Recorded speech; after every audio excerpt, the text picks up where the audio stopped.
Assalamu alaikum, everyone. Good morning. If you can please take your seats, we would like to begin this session on time. And so please take your seats, and your moderator, your host, your discussant for the evening will be our dear brother, Dawood. Brothers and sisters in Islam, Assalamu alaikum. Bismillah ar-Rahman ar-Rahim, alhamdulillahi rabbil alameen. Hamdan kathiran tayyiban mubarakan fih. Wa afdalu salati wa atammu taslimi ala sayyidina wa nabiyyina wa azimina Muhammadin wa ala alihi wa sahbihi wa man wala thumma amma ba'd. Dear brothers and sisters in Islam, let me introduce myself. My name is Dawood Walid, and I'm the Executive Director of the Michigan Chapter of CARE, the Council on American Islamic Relations, and also a member of the Imams Council for the Michigan Muslim Community Council. And I am your host for this very important and I believe timely discussion. We have three very distinguished panelists, which we will be having the discussion with. I just talked with Congressman Keith Ellison. He landed about 20 minutes ago, and he should be here any moment, inshallah. And we have, of course, former ISNA president and Islamic scholar, Dr. Ingrid Mattson, who is with us.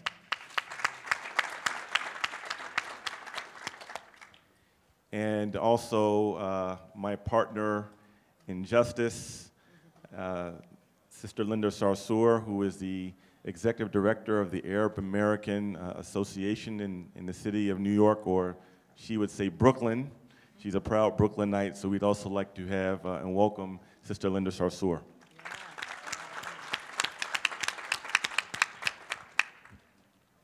This discussion about the collective conscience and social justice within Islam, and in particularly here in the American context, is a very important subject for our community, and especially for me on a personal level.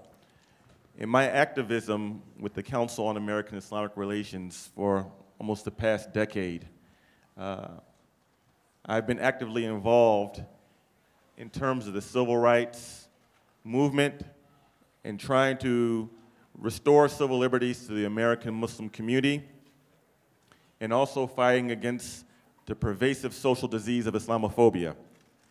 But I'm also a black man. I'm a black man whose grandfather was a sharecropper and literally escaped de facto slavery by World War II and joined the United States Navy. I'm the son of a mother, of a woman who went to segregated schools in Jim Crow South in York County, Virginia. I'm the son of a man who now has his PhD,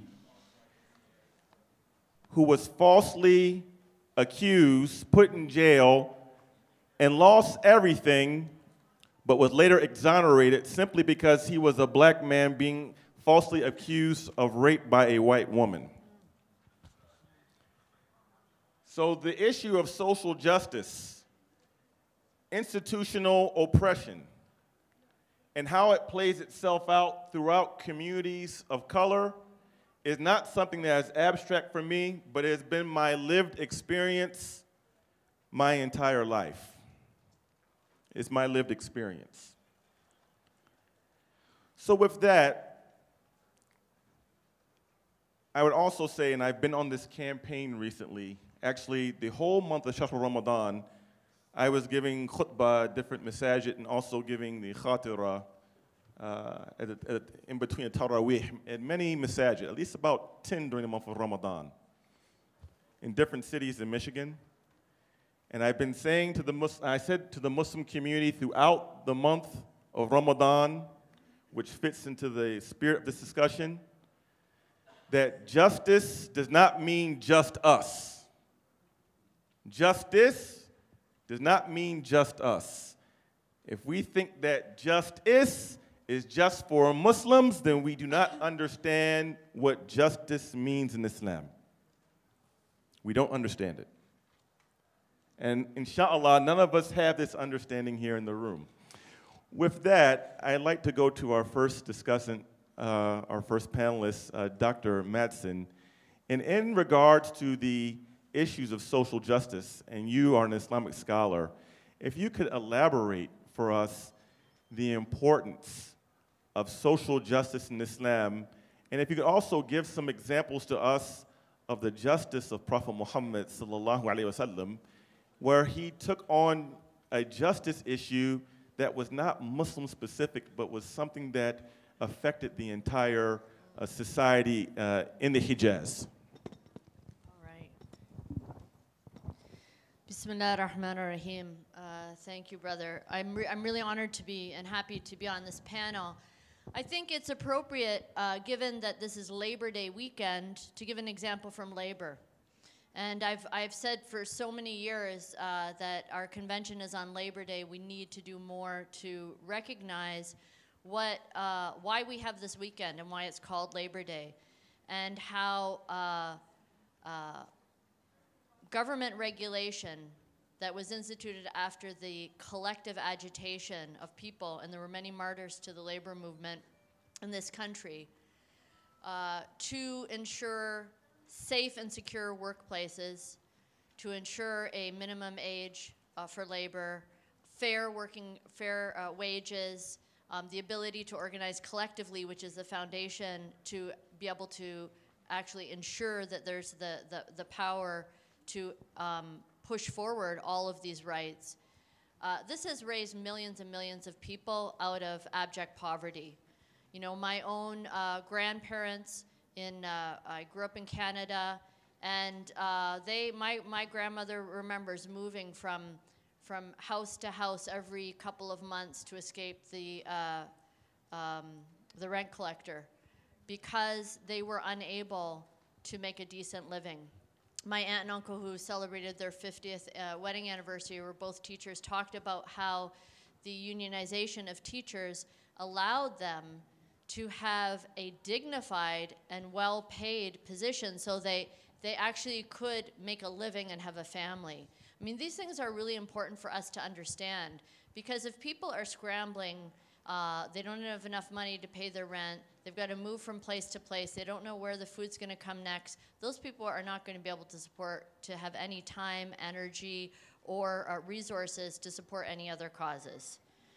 So this is really important. The Prophet Muhammad sallallahu alaihi wasallam came into an environment in the Arabian Peninsula where there was a great stigma against manual labor. And this was because the Bedouin, the nomad, was considered to be the ideal kind of man. And it was the Bedouin man who was the ideal. He made his living by war. He made his living by intimidation. And it's like a protection racket.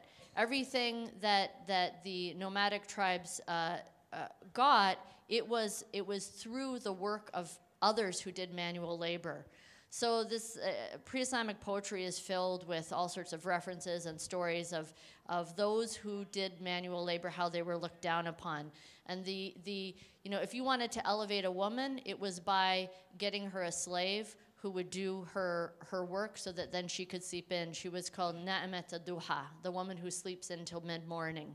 She didn't have to get up and do the work. In that environment, the Prophet Muhammad not only talked about this, but embodied the value that there is no status, that this kind of status distinction is something that Islam rejects, that there is no indignity in manual labor, so that this is why when we think about the Battle of the Khandaq, it's not only the fact that he took the shura, or the consultation, the advice from Salman al-Farsi to dig this ditch, but he picked up a shovel and he dug himself with his own hands. There are many other examples of the Prophet Muhammad doing that. When Aisha says, rahmatullah alayh, when she says that the Prophet he used to work in the household, he used to mend his own clothes and take care of his things, that's not only about him being a good husband or a man helping in the household, it's about that, the actual hand itself, the manual labor. When the Prophet Muhammad when he went and he shook hands with Mu'adh bin Jabal, I believe it was one time, and he said, what's this? Mu'adh's hands were filled with blisters. Mu'adh said, I have to do some agriculture, dig with the trowel to support my family. The Prophet Muhammad took his hands and kissed them. And he said, these two hands are beloved by God.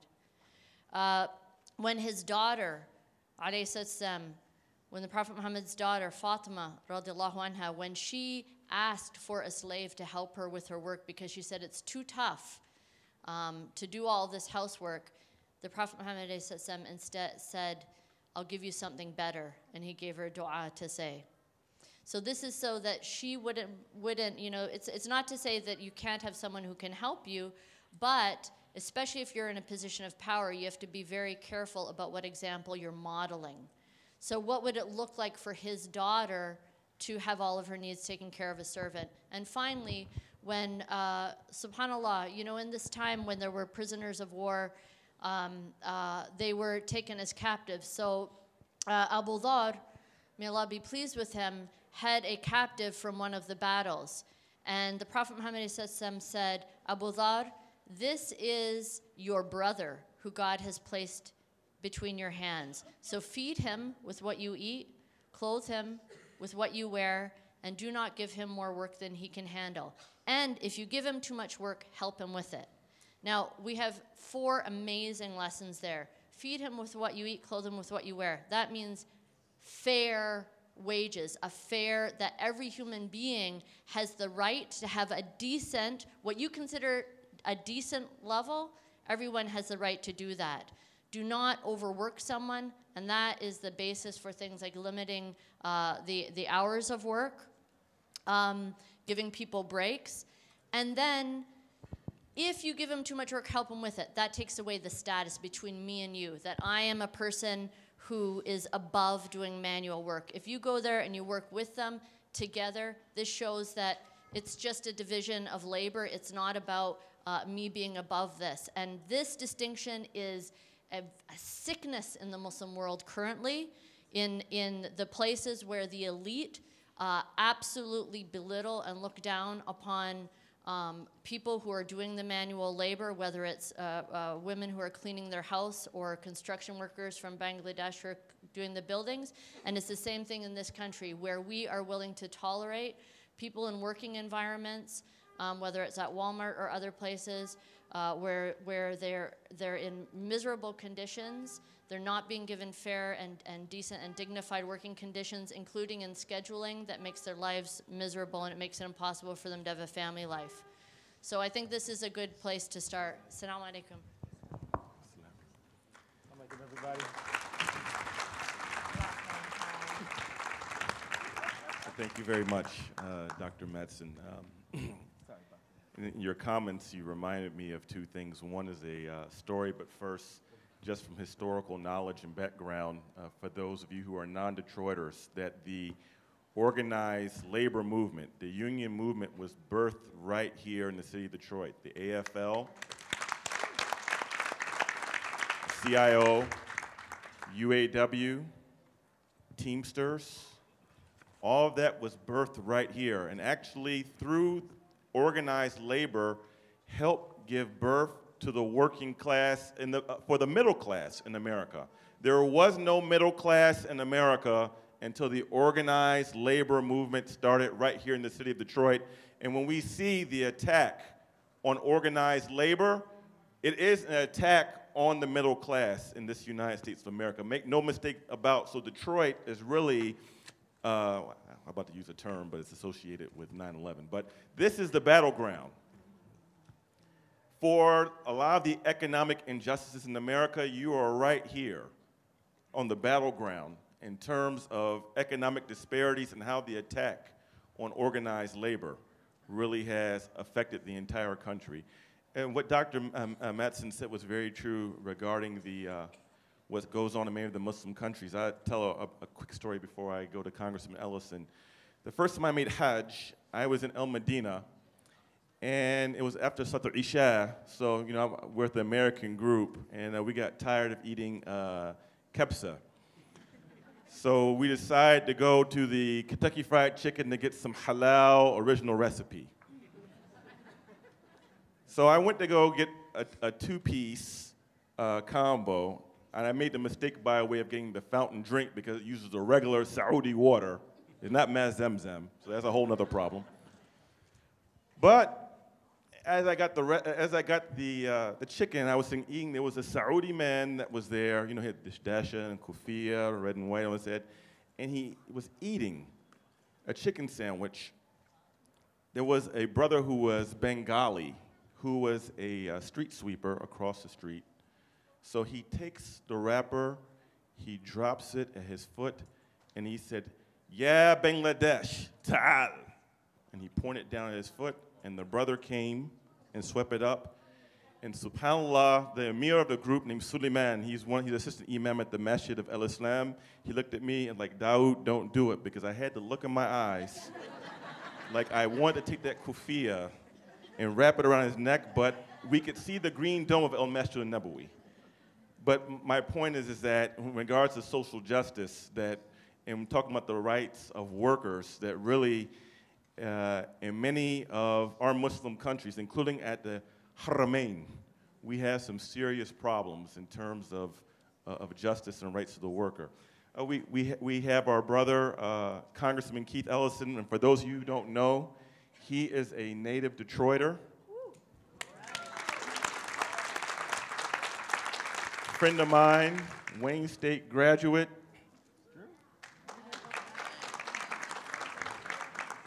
As we know, first American Muslim to serve in Congress.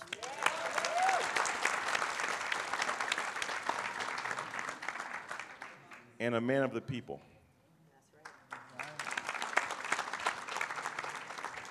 So, Congressman, we were talking about social justice in Islam, and Dr. Matson was discussing in terms of the rights of workers and labor and giving a historical context about how justice for Muslims can't be seen as just us, that we're supposed to be people who are advocating for the rights of all people throughout the society.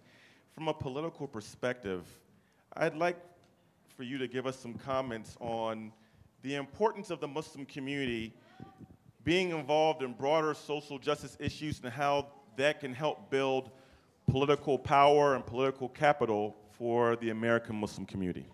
Thank you, thank you. Assalamu alaikum rahmatullahi wa barakatuh, everyone. Great to be here with you, Brother Dawood, Imam Dawood, and Dr. Matson, and my dear friend Linda Sarsour, who I brag about all over the country. Really, it's such a joy to be here with you all at ISNA, and I'm so glad this room is full. Because to be talking about issues of Muslims and the social justice movement and have a full room means that our people are thinking right. You know what I mean? Our people are on what they should be on. Two things I want to mention. This issue of worker justice.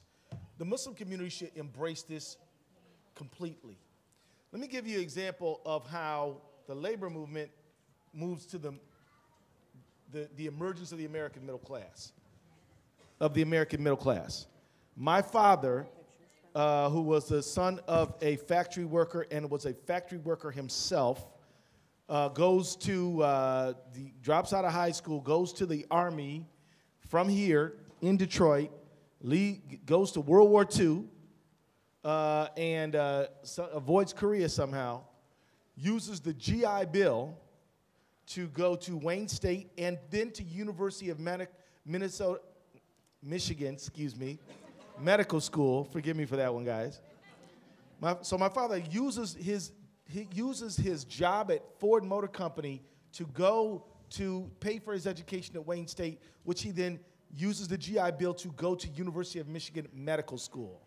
So I sit here before you, the son of a doctor, and somebody might think, oh, he's a doctor, live in a nice house, all this kind of stuff. Well, wait a minute. We wouldn't have none of that but for what that UAW provided my father and grandfather with. So whenever we're talking about raising the minimum wage, some of our members of the Muslim community who have had good fortune come your way must remember the source of that good fortune. And of course, Allah is the source of all our good fortune. But the pragmatic step probably was because some person who was a hard laborer put those things together for us to benefit from. So we got to be all about that, and I think that the Muslim community, whether you are a store owner, if you're a store owner and run a retail shop, you know that if the people aren't making any money, then they're not buying from you, you're not selling to them, and your sales do what? So we've got to understand that there are countries in this world, rich countries have a lot of poor countries have rich people. Now look, as you all know, some of my dearest friends hail from Pakistan, right? What do you have there? A tiny ruling elite and an ocean of really desperate people. And, you know, here in America, all the Pakistanis we know are making good money, right? But if you go to Karachi, you see lots of poor people, do you not? Well, one of the problems is that the elites, the feudal lords of Pakistan won't make enough room for the middle class of Pakistan. So you see all these Pakistanis coming to the United States, in the UK, Australia, other places. We thank God for you, but we also know part of the reason is that there's no social justice, so that, you know, the huge estate owners won't make any space. And then when people rebel and get radicalized, they just, oh, it's the U.S. Oh, you know what I mean? You know how it works. It's a whole game they're running. But my point is, the United States is not different from any country in the world. It's not different from Mexico or anywhere else. It is different because we insist that it be different. And if we ever let it not be different, it will be the same. And we have had 4 decades of income inequality and wage stagnation. And we better get real clear on what opportunity is about. What is opportunity about? It's about education. It's about public investment. It's about giving workers some bargaining power on the job to say the working conditions and the pay here is inadequate and not right. And it's got to be better. So, like, I was just looking in the Quran and in the Hadith for, is there any religious support for what I'm saying, or is this just all a bunch of just political rap? Well, you know what? In Surah, okay, I'm getting this wrong. I need an imam's help. You know, an imam to the rescue. Anyway, it says, "O my people, just give just measure and weight, nor withhold from my people the things that are due, that are their due. Commit not evil in the land with intent to do mischief." That means don't cheat anyone. And in a country where you can't even open the paper without hearing about how somebody's business model was built to bilk the consumer or the worker or the investor, the Muslim community should be a source of honest and fair business dealing. We should lead the way there and say, no, we know we can make more money if we cheated our customers, but we're not going to, because our goal is not that, right? So let me also just say there's another, I think this is a hadith which says, pay the worker before the sweat is dry. Now, within the context of the society we live in, the idea is pay your worker quickly and pay him fairly. The concept is pay your worker quickly, pay your worker fairly. So our minimum wage today, the federal minimum wage, is $7.25. Now, that is a lower minimum wage when adjusted for inflation than 1960. The minimum wage got increased in the mid-1960s, and in 1968, it got as high, adjusted for inflation, of about $10.77 an hour. So even in Congress, we're calling for $10.10. That's actually not good enough. It's actually not adequate to get us even to 1968. So I'm urging the Muslim community, do not think this discussion about the minimum wage is a democratic thing. Do not think it is it's politics.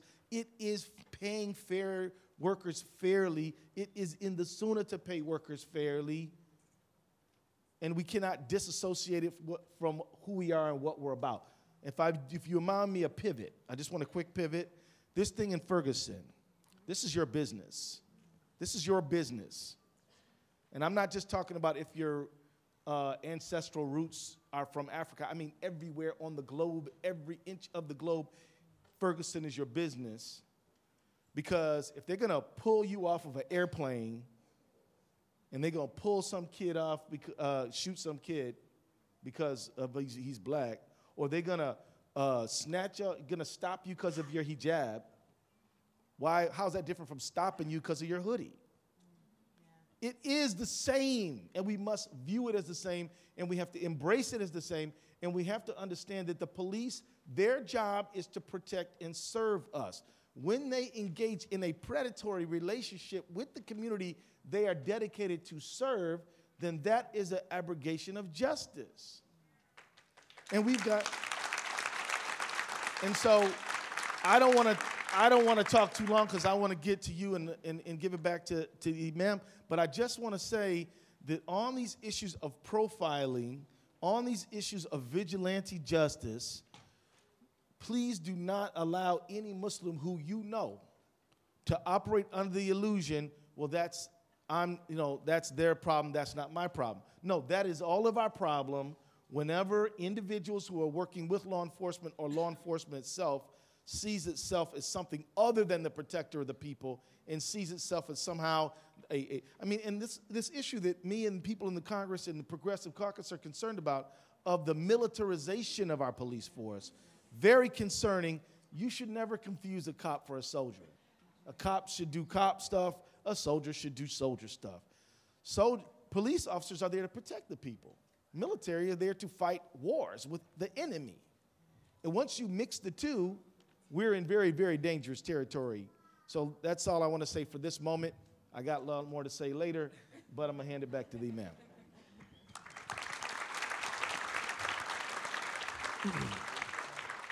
Thank you very much, Congressman. Before I go to Sister Linda, and actually Linda and I have been part of a group that have been spearheading what's called Muslims for Ferguson. We've actually had 2 national phone calls, and we've done some work with organizers on the ground regarding what's going on in Ferguson. And before I go to you, Linda, and we were talking about, and I mentioned the importance of us being involved in these broader social justice issues and how we should do it firstly from a spiritual perspective, out of ta'atuf, out of empathy, right? We should be driven by empathy first, but we have, there are political reasons and political benefit as well. I'd like to mention also when we don't engage and get involved in broader issues, there's also political consequence. So I'm gonna mention a painful story, and then we're gonna go to you, Linda. Actually, I've talked to Linda about this story before. In 2008, when Gaza was being bombed, a colleague of mine, Arab American, contacted me from Chicago. And they were planning a big protest in Chicago. And they wanted to get some support from the African American community regarding the protest. So he called me in Detroit. This is firstly problematic because why are you calling me in Detroit to try to get African American support when you live in Chicago? So that right there shows a disconnect, okay? So I said, I'm gonna make some calls for you. So I called one of my friends who at the time worked at Iman with Dr. Ramina Shashibi, and another friend of mine who does some work in Southside Chicago. So I called the brother. I said, were you able to get any of the black leaders or any of the grassroots organizers who are willing to participate in the big march for Gaza? And he said, unfortunately, no. I said, well, what happened? He says, well, I talked to one of the community leaders, an organizer in Southside Chicago. And he said, can you join with the community regarding the protests in Gaza? And he's like, Gaza? He said, yeah, you know, Palestine, because they're bombing the Palestinians. He said, oh, you mean those people who own all of those liquor stores in our community, who disrespect our women? Of course not, we're gonna go and protest for them. We should be protesting against them. And there was a song actually came out by a guy. It's called Liquor Store. If you go online, you know, his name is Mickey Halstead, who actually wrote a song, a rap song. Listen to the clean version. There's a dirty version and a clean version. But he talks about this in Southside Chicago, about the Palestinian-owned liquor stores and the exploitation of oppressed, marginalized communities in terms of how that fits in. So that was a painful story to hear, you know, that had to be relayed to me. Now with that, Linda has been on the front line in New York City, and I can think of no other activist in the Muslim community that I know through her work has worked tirelessly and can really show us what solidarity looks like with other communities, authentic solidarity, be it with Latino community and immigration, with the African American community and police brutality, the stop and frisk issue, the recent murder of Eric Gardner, who was choked to death by the NYPD in Staten Island. She's at the front line of all that with Reverend Al Sharpton just recently. I'd like Linda to just basically talk about us, because to move from just theoretical talk to her practical experiences of what social justice looks like from a Muslim perspective, and really her tangible examples of what she's done in terms of building solidarity and helping build political capital for Muslims in the city of New York.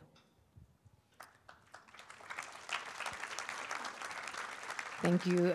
Thank you, Brother Dawood. First of all, I'm really honored and privileged and sometimes don't feel deserving to be on a panel with the Congressman and with Imam Dawood and with Ingrid, so thank you, ISNA, for this opportunity. The first thing I want to say, if we're talking about collective conscience, is we have to recognize one thing, that there are Muslims that are not at ISNA because they can't afford to be here. So let's recognize that first, and can't be part of this, these very important discussions that we're having. And I pray for the day that we provide those opportunities to bring these important discussions and this information to those in our communities that are just as well deserving as us to be here.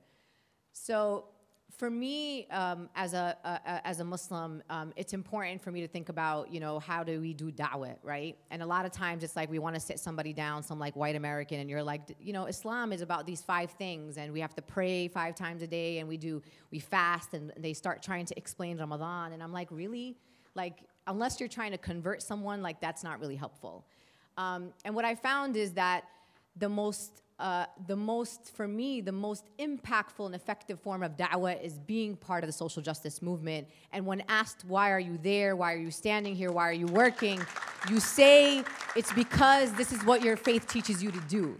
So what I do in my work and what we do around the country with the activists and organizers that I work with is that we organize on issues of social justice because that is what our Prophet did, and that is what our Islam tells us to do. Our Islam does not tell us to pray 5 times a day and go back to our daily lives and just be with our families or be with our communities.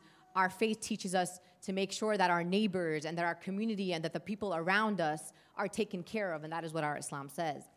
And a lot of times when we talk about issues, we don't realize that the very issues that other people are working on are our issues, because we always think about only ourselves and our families.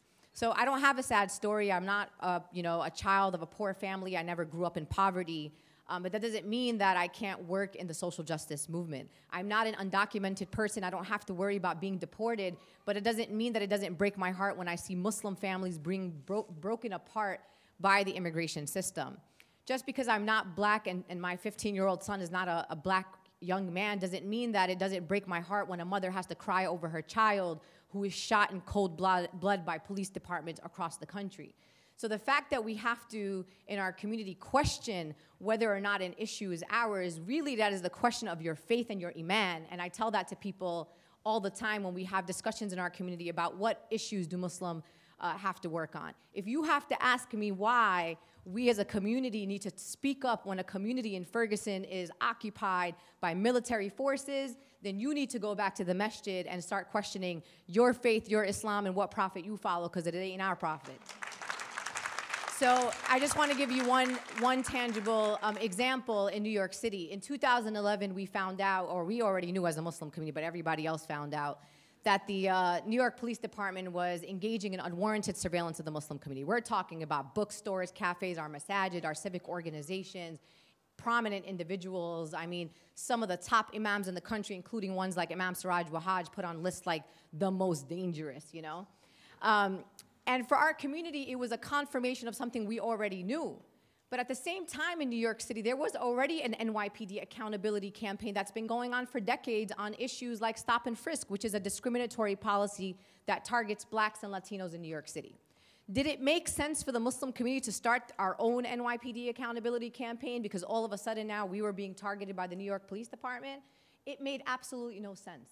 Because inherently, at the end of the day, the problem was that the New York Police Department, which is an institutionally racist system and entity, was engaging in profiling and targeting of communities based on race, ethnicity, and national origin and religion, right? So we went to the other NYPD accountability groups, Communities United for Police Reform and Stop the Brutality coalitions, and we were like, look, we got a problem. Excuse us for some of us. And Brother Dawood reminds us of this all the time. There have been black Muslims that have been part of, you know, ending police brutality and discrimination and profiling for probably centuries since the founding of this country. But immigrant or children of immigrants or communities that don't trace their roots that far back as African Americans haven't been part. And let's be honest, let's be honest, we haven't been part of that work for that long. So when we went to these police accountability campaigns and said, look, yeah, you know, 40 years ago, my father wasn't down with you. He wasn't hanging out with Malcolm X. You know, he just came from the country new. But we're here now, and we want to show solidarity, and we want to work with you on these issues. They embraced us. Nobody pushed us away. Nobody said, no, we don't want to work with you. They embraced our solidarity. They embraced our numbers and our power and resources that we brought to the table. What did we do with that power? In New York City, NYPD is the largest police force in the country, 35,000. The next largest police force in the country is in LA, and that's 7,000. So look at the margin of magnitude of the New York Police Department. Former Mayor Michael Bloomberg said if the NYPD was an army, we would be the 5th largest army in the world. So we were taking on the powers that be, and sometimes we underestimate the power of communities of color in our country. So in New York City, we passed 2 legislations in a matter of 18 months. There have been people in this country that have worked to pass legislation for 30 years and they haven't been able to do it. We in New York City passed a legislation called the NYPD Inspector General Act, where we created an oversight mechanism over the New York Police Department that is not overseen by the New York Police Department, which is how it has worked before. Imagine, this has never happened historically in New York City. So this is the first Inspector General ever in New York City. We went to the New York City Council, we mobilized our communities, including Muslims, Latinos, African American, Jews, people of conscience in New York City. We passed the legislation. Michael Bloomberg, probably one of the top 10 billionaires in the country, vetoed our legislation. And it was during an election season. So what did he do? He used his PAC money, the police unions, to go and target city council members who voted with us the first time and told them that if they didn't vote against the bill, that he was going to put him out of office using his $1 million or millions of bucks that he has and the police unions. So we were like, all right, this is the opportunity that we have to show the country that when it happens in New York, it can happen anywhere. That when communities of color came together, we went back for another vote, and not only did we override Mayor Bloomberg, the police unions, and their money, we won bigger than we won the first time when we passed it when Mayor Bloomberg vetoed us. So, and I want to end by saying that it requires investment of our community. It requires that we build solid relationships, and it's not just about writing statements, and it's not about writing a Facebook status and saying you support people. It's about when I tell you you need to be at a rally or you need to come to a city council hearing or I need you to go visit your city council member, you need to do it. If we don't do these things and we are not consistent with our organizing, we're never going to win. And I just want to end by saying, when these communities, you know, Latino communities, African American, both on the local and the national level, when I pick up the phone and I call black organizations or Latino organizations and I say, hey, The Arab American Association of New York was in a secret document leaked by the New York Police Department, and we were targeted for surveillance. I need you guys to come out with statements. I need you guys to support. Do you think that one of those organizations is going to say no after they saw the type of solidarity and meaningful work that we've done to make sure that we have reform policies like stop and frisk and surveillance of Muslim communities? Uproar nationally. People from all the way from California were like, Linda, what can we do for the Arab American Association of New York? People in Michigan, in Chicago, in Houston, in Florida. The overwhelming support came not because I sat back in my office and was waiting for someone to say something. It's because they felt that they had to reciprocate the type of solidarity that our community was able to show to them. So think of Islam not as just picking up a Quran and sitting in the masjid and reading and telling me you're a hafiz of Quran, which is very important. Being an imam is really important. But if you're not practicing Islam in a way that is relevant and is seen as a representative of what true Islam is in solidarity work and social justice movement, then I really want to question the type of Islam that people follow.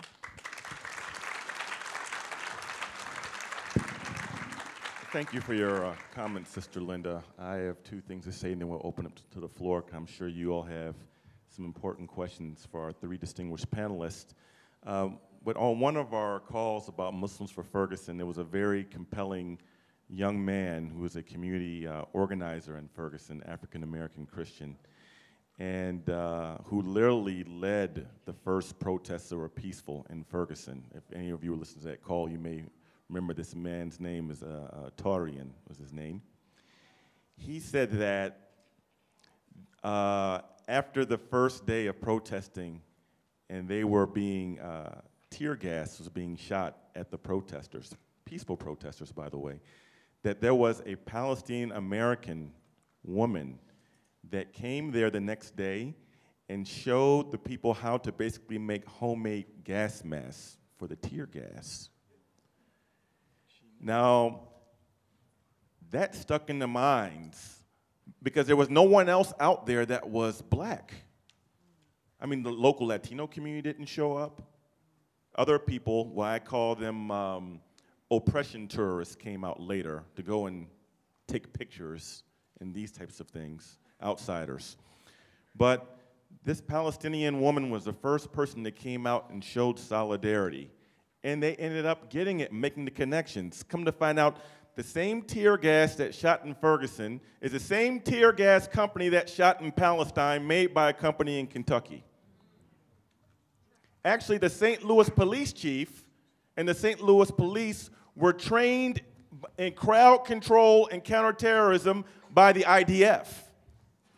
You see the connections where you have major police forces with the militarization of police were trained by the IDF. But this Palestinian sister was out there in Ferguson. What's the IDF? The Israeli Defense Forces, but really, I shouldn't even call them that, because really they're the Israeli Occupational Forces. They're not defending themselves. We shouldn't even say IDF. The Israeli Occupational Forces is what they really are.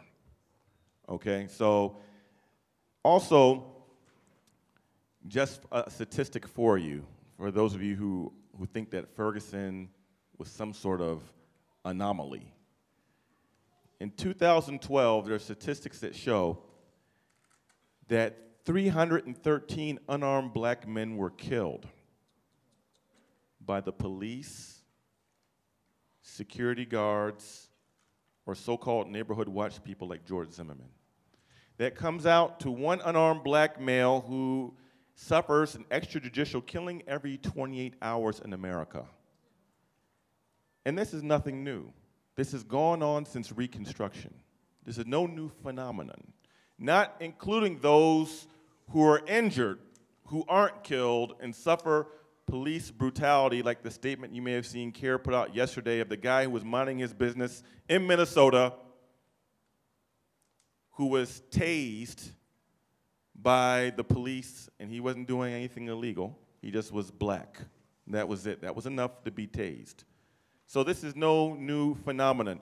I'm saying this, I like each and every one of you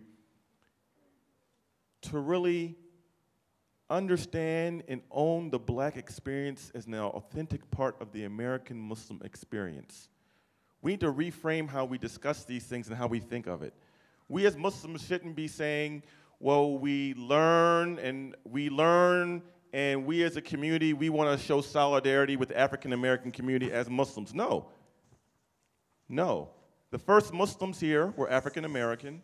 About 1/3 of the American Muslim community is black. And those people who've been involved in the struggle for freedom, justice, and equality, those names that we don't know, preceding Malcolm X to Muhammad Ali, to people at Masjid Wali Muhammad that used to be Temple Number 1 off of Linwood and Burlingame in Detroit, have always been part of the Muslim experience.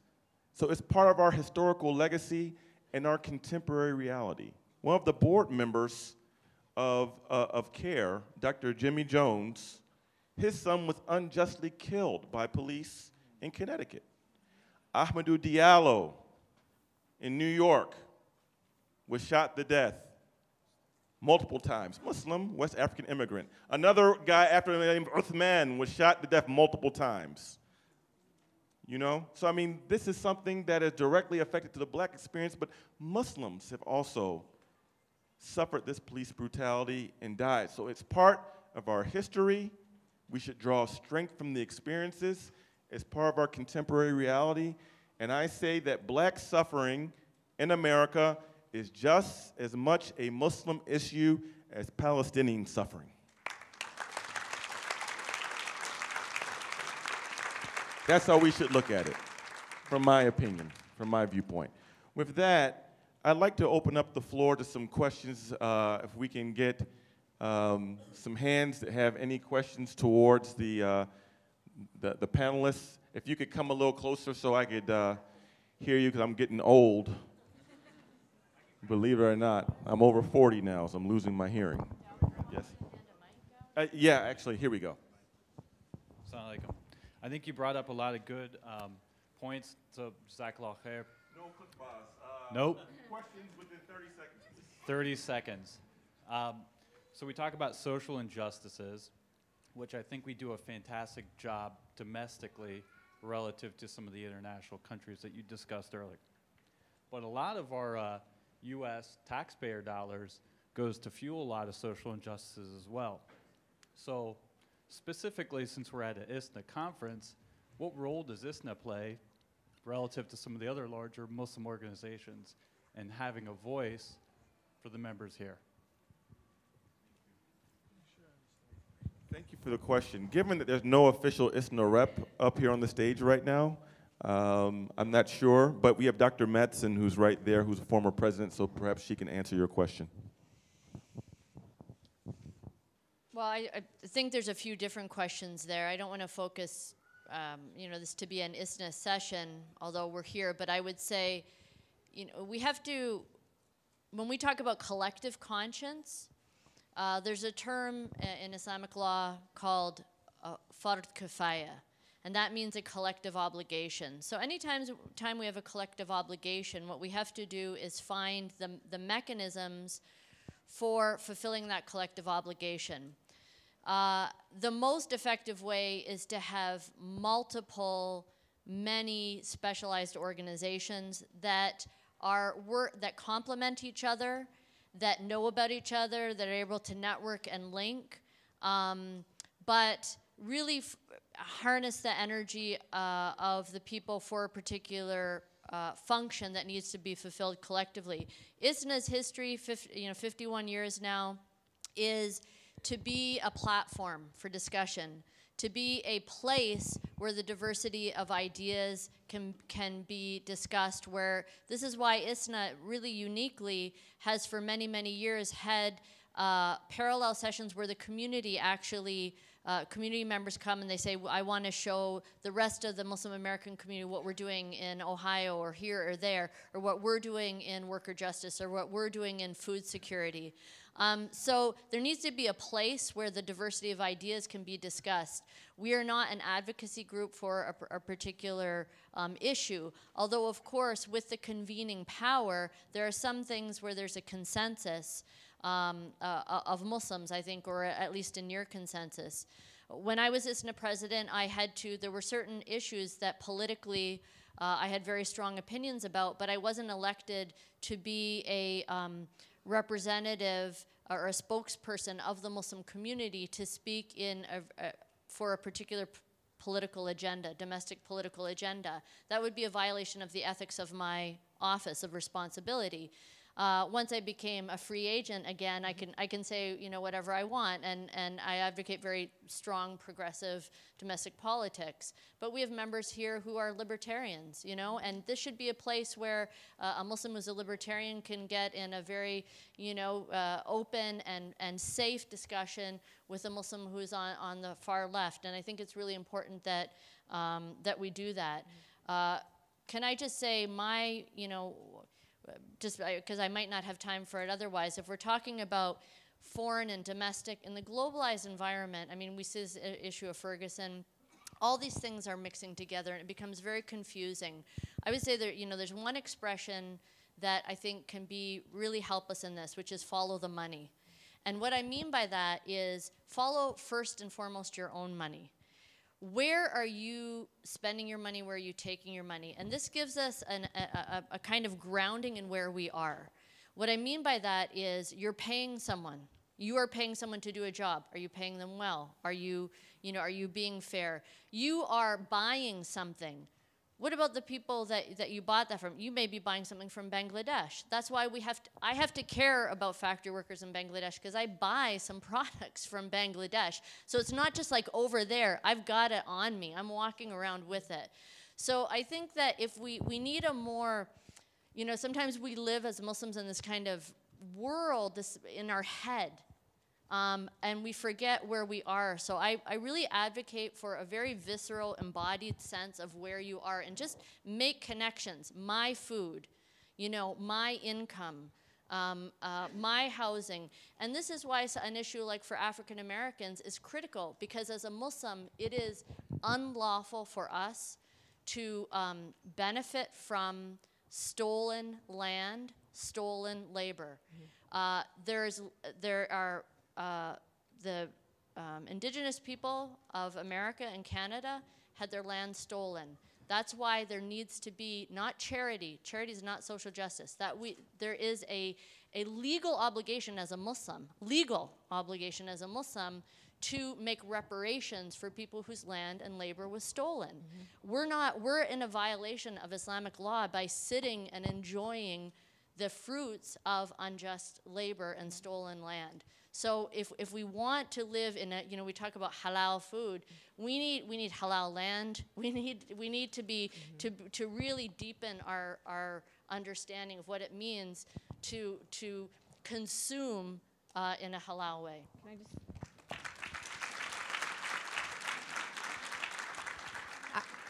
just? I get this question. I mean, I'm Palestinian American. My family is from the West Bank of Palestine, and I get this question a lot, where people are like, you know, what are we doing for our sisters and brothers in Palestine? And you know, it's like what I mean. I've been having these discussions like fighting matches, like for the past since the recent stuff in Gaza started. This is how I've analyzed it. We cannot help our sisters and brothers in Palestine, in Afghanistan, in Pakistan if we don't get ourselves together here in the United States, let me tell you. And it really breaks my heart, the lack of consistency and persistence that we have in our community. It takes dead babies scattered on the street for our country to rise for Palestine.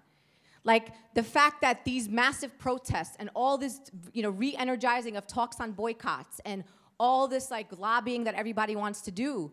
Palestine's been under occupation for 67 years, and we wait every couple of years until Gaza people are being massacred on the streets, women, children, seniors, men, whole neighborhoods demolished, and then we suddenly get collective conscience and everybody's outraged, and then we want to start organizing in our community and sending aid and rebuilding Gaza and waiting 2 years and then rebuilding Gaza again.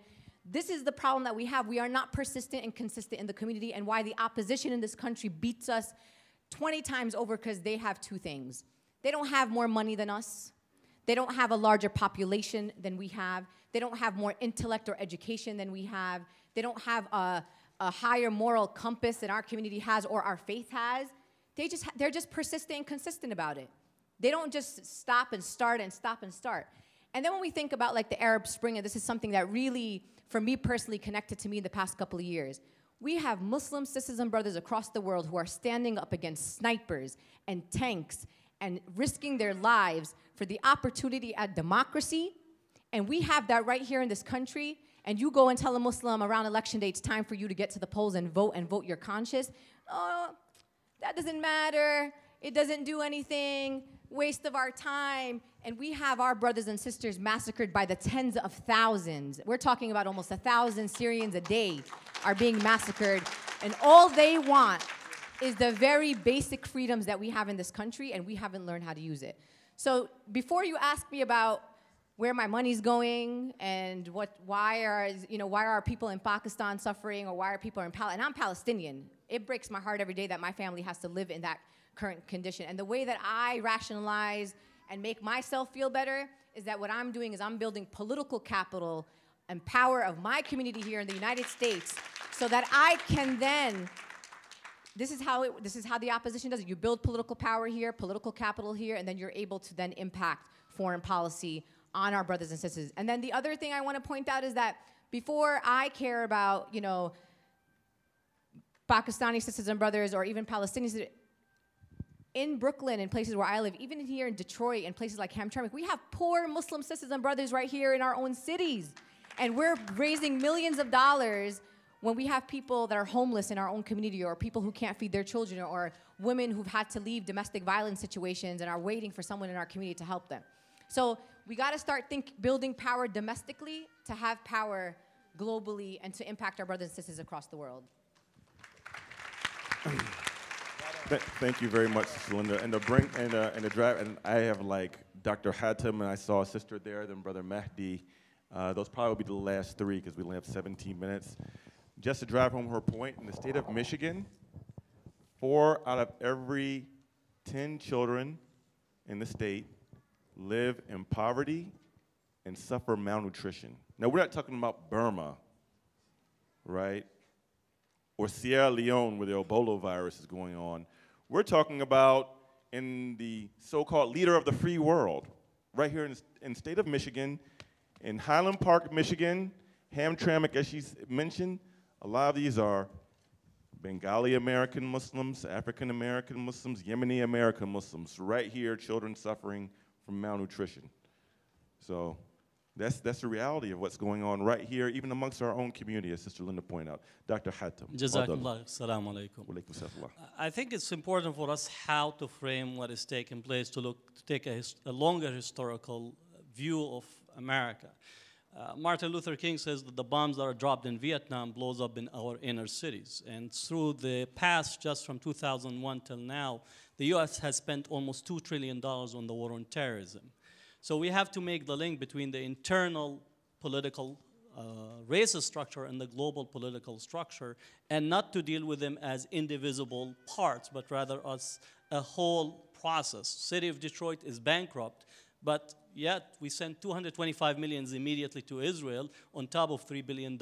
Where is the foreign aid or the domestic aid to Detroit that can come immediately, where you could get 100 senators that will vote? And I agree with you, Linda, that it's about our domestic political investment, and we're almost always asleep, and just comes out when bodies are in Palestine, but the bodies are here almost on a daily basis.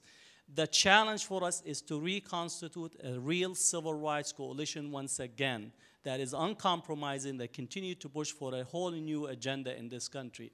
And I think that's been the challenge for us that are working on the ground in civil rights and human rights, that the civil rights coalition has not been maintained in as vibrant as possible. The last time I checked was when the Rainbow Coalition with Jesse Jackson, when we're working with him, that was the last time where they really, the Civil Rights Coalition was revigorated in this country. And I think that is the challenge, to make it possible for us to create this once again. Thank you, Doctor. Does anyone have anything to add on to what Dr. Hatem said? I'll add on. Assalamu alaikum, Doctor. Thank you.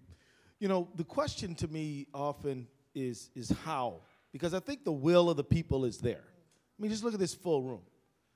And by the way, there are important emerging movements now that if we could converge, could be that movement that you're talking about. I mean, there's this thing called Fast Food Forward, where all these fast food workers, they had 130 strikes last May 15th. They're about to do it again. Now, you might think, well, what does that have to do with other stuff?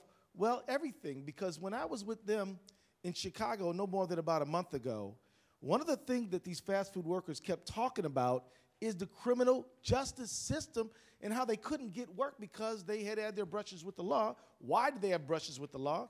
Because, you know, they can't get into the market because we say if you have a prior case, then you can't get in. And if you can't get in, if you have a prior case, and there's this endless loop that's creating this lockout phenomenon. And these same people will tell you about problems with the police. There's Fergusons all over this country. And then, of course, Dr. Hatem knows very well, Martin Luther King also said, war is the enemy of the poor. So if we could get together and talk about how our budget is not reflecting the needs of the American people, we could really get somewhere.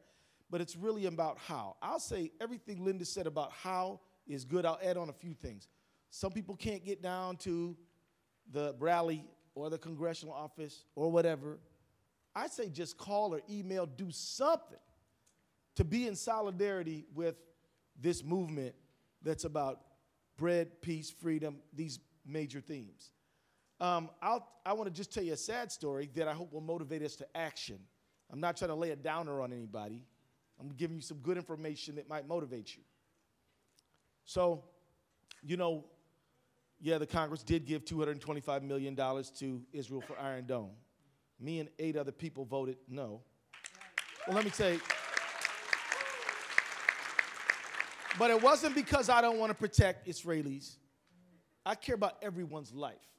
But my compassion doesn't only run in one direction. Ceasefire, ending the blockade, would be a diplomatic solution that saves everybody. And that's what I thought we should have prioritized. My point is simply this. We have got to get ourselves in the mindset where $225 million can go to deal with the pensioners in Detroit too. Well, 225, I mean, and who's going to force that? Us. We will force that in this room. And before, when Martin Luther King was active in the 60s, let me tell you, African Americans couldn't vote.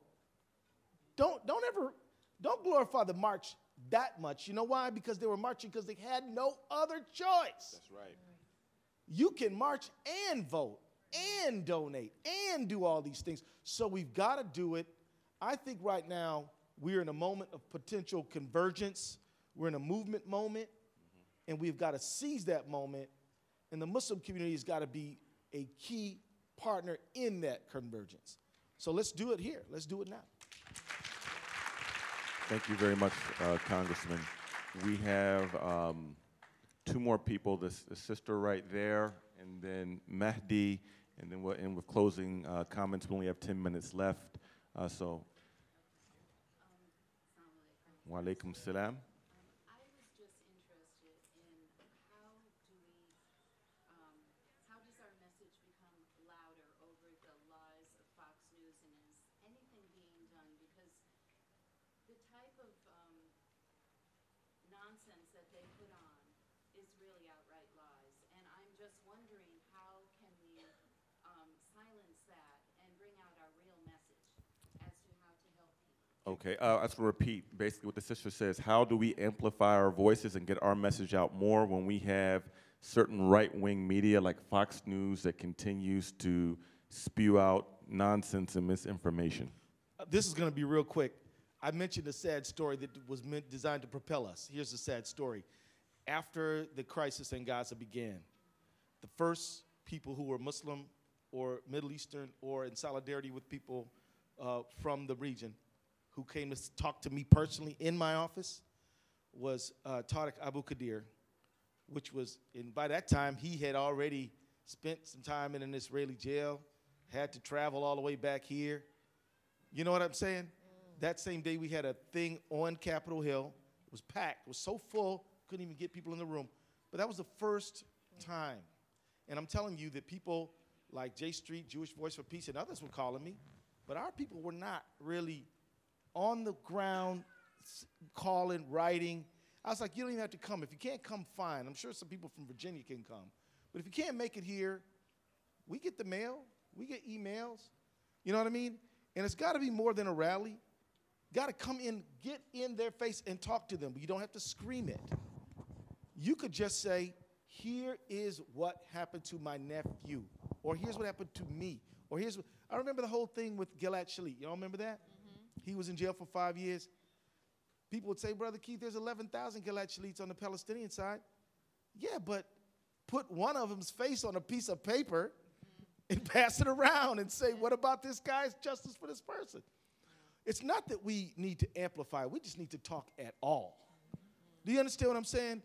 I'm telling you, as a member of Congress, we just have to make, the only time I'm exaggerating a little bit, but it feels like the only time we're talking is when we're screaming into a microphone, calling for a denunciation of someone. What about a quiet conversation? Here is our reality, and it's a matter of how. Every single state should have a Muslim Day on the Hill every year.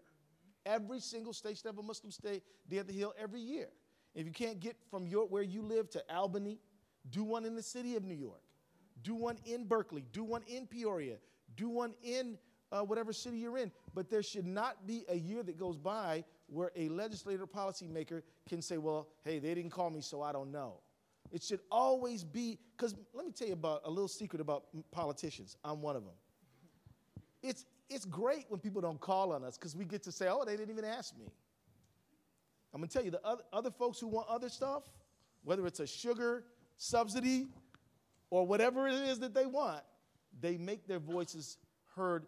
And in the age of, and I'm almost done, brother, and in the age of the internet and social media, there literally is no excuse not to make your voice heard on the things that matter to you. Can I just add, sorry, just add something. Novelists, when you go to a writing program, they're going to tell you there's a kind of rule, not a rule, a guideline, show, don't tell, okay? And this is a teaching principle as well. Now, preachers preach. I mean, there are some preachers who also act, but the job of a preacher is to preach. Just telling someone that they should do something does not cause them to do it, all right? And this is why it's not always the role of the preacher is to preach and give religious lessons. If we want people in our community to know how to do political activism, to do organizing, to do communications, how to contact the media, then we need organizations, committees, groups that do that. And the first time, I think it's very intimidating for a lot of people, like they're told, okay, and they're looking at that White House number, am I gonna dial it, am I gonna call up or not? So at least some of the times have a call-in day, and you have a bank of phones, and people call from there, or say, come in and we'll show you how to do it. It's like overcoming that initial intimidation factor. Once they do it a few times, then they're gonna do it more. So I think I'm absolutely believe with Congressman Ellison that our people have really good intentions. They just don't know how to do things. You workshop things, whether it's communications. What will you do when you go into that office? Because people are intimidated and they're afraid, and they just need someone to come in and show them the first time. And after that, they might be, well on their way. I just wanted to, on the piece about the Fox News, and I think we also underestimate our voices oftentimes. Someone, for me personally, and Brother Dawood and a couple others, we are Islamophobe slayers all day long. That's what I want to do for a living. And I think one of the things that we don't do is we dismiss the Fox Newses and we dismiss the Islamophobes. But no matter what, they're going to get the platform, so why not us take the other platform? And if you noticed, even on the recent Palestine-Gaza, there was a lot of new voices. Young, articulate, Noura Erakat and Yusuf Munayir and people like Dr. Hatem and others, really standing up and speaking in a language that our fellow Americans understand. And I've gotten a lot of good feedback on that. And when the Islamophobes want to debate us, that's not for everybody. So I'm not trying to, encourage everyone to go up against an Islamophobe on CNN. But there are people in our community that can do it.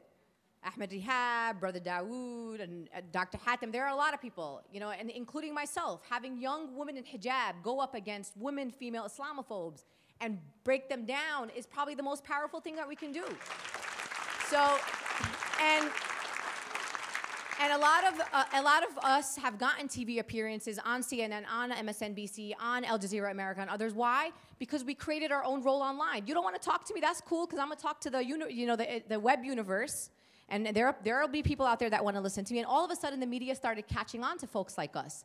They were like, wait a minute, these people have big followings. These people have things to say. Oh my God, we need to bring them on our show. So that's how I personally got my first appearances on national television, just by putting out my own content. You know, when we watched even what happened in Egypt and Tahrir Square and others, they didn't need CNN to tell their story. We didn't need, you know, what's happening in Syria, or at least unfortunately, now what's happening in Syria, but at least in the first, year, we were able to see stories and content created by people because there have been platforms where we can create our own content. And then people started seeing our content as mainstream news. So when you're online, use your social media accounts. Yes, you can share cupcakes and your cats. But if there's an opportunity for you to use your social media accounts to do educational, put out articles, and a lot of people on my social media accounts who are non-Muslim was like, Linda, I learned so much from you about Palestine. Well, I have a saying, if there's anything you're going to tweet today, in this day and age today, 2014, if it's not on Twitter, it never happened. So if you did a town hall somewhere, or you did something amazing, or you did a project, or you want to educate something about something that you did or someone in your community did, if you didn't put it on Twitter, it literally didn't happen. So use social media. It's at your fingertips. It's free. If it's free, why not use it?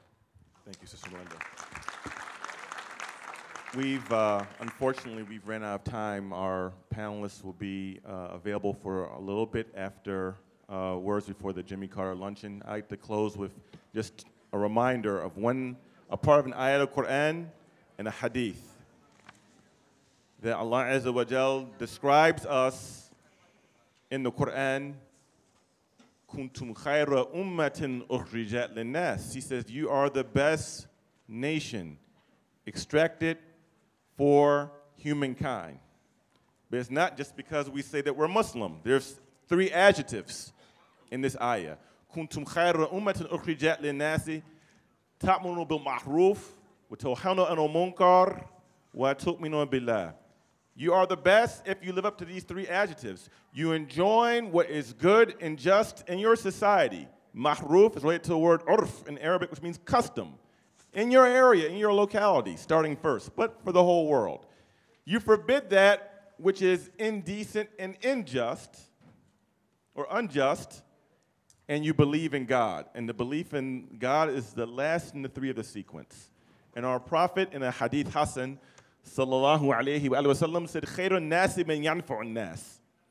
The best of the people is he who continues to benefit all of the people, not just Muslims. This is the framework for our social justice, for our consciousness, that we have to begin to continue to build and grow, that we are the people who are spreading goodness here in these United States of America and all throughout the world. And if we live up to how God described this ummah in the Quran, God is going to bless us more, give us more of His mercy, and through us, inshallah, we will work towards making this whole world a better place and work to secure for ourselves a beautiful home in Jannah. سبحانك اللهم وبحمدك نشهد أن لا إله إلا أنت نستغفرك ونتوب إليك بسم الله الرحمن الرحيم والعصر إن الإنسان لفي خسر إلا الذين آمنوا وعملوا الصالحات وتواصوا بالحق وتواصوا بالصبر. السلام عليكم. Jazakallah khair to our panelists and for all of you for coming out. As a reminder, the next main session will be at 3:30 p.m. in Hall C, and it will be with President Jimmy Carter, a call to action. And tonight is Saturday night, which means we're going to have our main Saturday night session starting at 9 p.m. also in Hall C. And we're going to hear a special video message from President Barack Obama. Assalamu alaikum. See you there.